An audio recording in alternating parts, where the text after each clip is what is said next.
Hello મિત્રો, જય શ્રી કૃષ્ણ. મારી હોમ કુકિંગ રસોઈની ચેનલમાં તમારું સ્વાગત છે.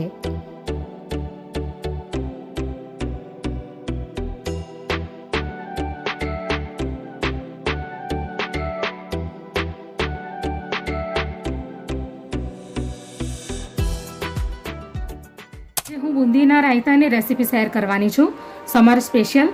તો એના માટે મેં આ 600 ગ્રામ જેટલું દહીં લઈ લીધું છે એક મોટા બાઉલમાં. તો સૌથી પહેલાં આપણે દહીંને બરાબર મિક્સ કરી લઈશું. પહેલાં આપણે દહીંને બરાબર ફેટી લઈશું. હવે આપણે એની અંદર અડધા ગ્લાસ જેટલું પાણી રેડીશું.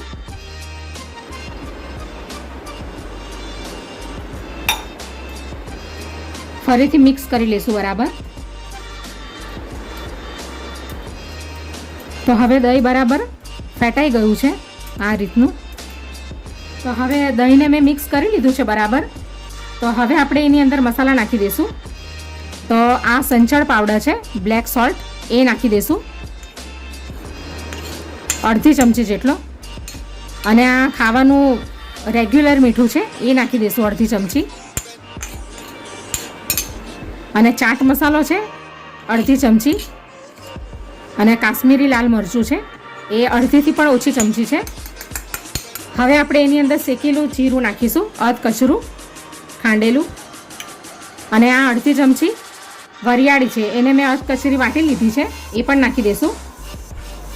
એક લીલું મરચું લીધું છે, ઓપ્શનલ છે, તમારે નાખવું હોય તો નાખી શકાય, નકર પછી સ્કીપ કરી દેવાનું. અને આ ફુદીનો લીધો છે એક 3 થી 4 પાંદડા જેટલો. તમારે આને શેકીને એનો ભૂકો કરીને નાખવો હોય તો નાખી શકાય, પણ તમે આને ગ્રીન જ નાખશો તો પણ સરસ એનો ફ્લેવર આવશે. અને આ થોડાક 2 થી 3 ડાળખા ધાણાના લઈ લીધા છે ઝીણા કાપીને, એ પણ નાખી દઈશું અંદર. હવે આપણે આ બુંદી લીધી છે તો એ બુંદી નાખી દઈશું. આ મોડી બુંદી છે. થોડી ગાર્નિશિંગ માટે બચાવીને રાખશું. હવે આપણે મિક્સ કરી લઈશું. આ રાયતું ખાવામાં એકદમ સુપર ટેસ્ટી લાગે છે. અને ખાસ કરીને ઉનાળામાં તો ખાસ જ ખાવામાં આવતું હોય છે, કારણ કે આ ઠંડક આપનારું હોય છે.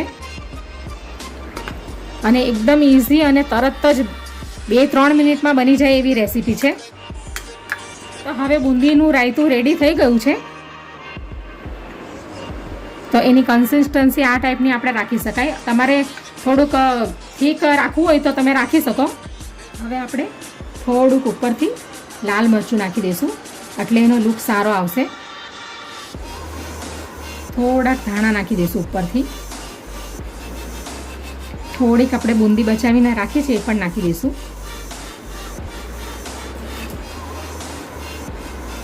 તો તૈયાર છે સમર સ્પેશિયલ બુંદીનું રાયતું, જેને આપણે તમે વેજ બિરયાની સાથે પણ ખાઈ શકો, ખીચડીની સાથે પણ ખાઈ શકો. અને એકદમ હેલ્ધી અને ઇઝી રેસીપી છે, ઝટપટ બની જાય એવી. અને ઉનાળાની કાળઝાળ ગરમીમાં પેટને અને શરીરને ઠંડક આપે એવી રેસીપી છે. તો જરૂરથી બનાવજો બુંદીનું રાયતું.